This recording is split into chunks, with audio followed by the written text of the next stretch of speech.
Having a backup of your website is one of the important things which you really need to have. So on your WordPress website, right, you just go where it says plugins. Then we're going to add a new plugin so that we make sure we are safe in case of anything happens. So the plugin is called All-in-One Migration, and the one which will show up like this is the perfect one by what? Safe Mask. So that's the one which you're going to install.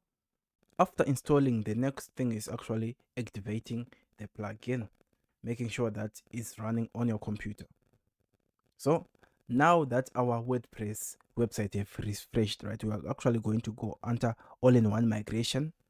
Then we are going to click where it says export, and we click where it says file.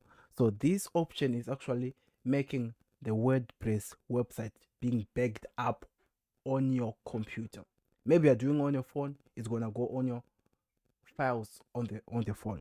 So the best thing is to have your digital copy of your website by actually now downloading the website. So as you can see, sometimes depending with the size of your website, it might be 500 megabytes, 200 megabytes, because this one is an online store which I'm building.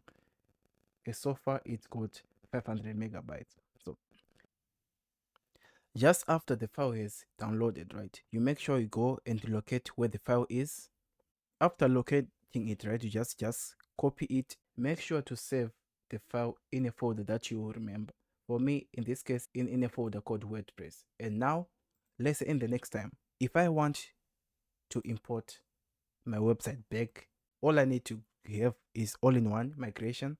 Then I'll come where it says import here. Then I go under import, then I choose my file. Then I click where it says on the file and I open, and then it will start importing. For this case, I don't want to import it. So this is how you actually make a backup of your website, right, to your computer for future reference. Thank you for watching. Bye for now.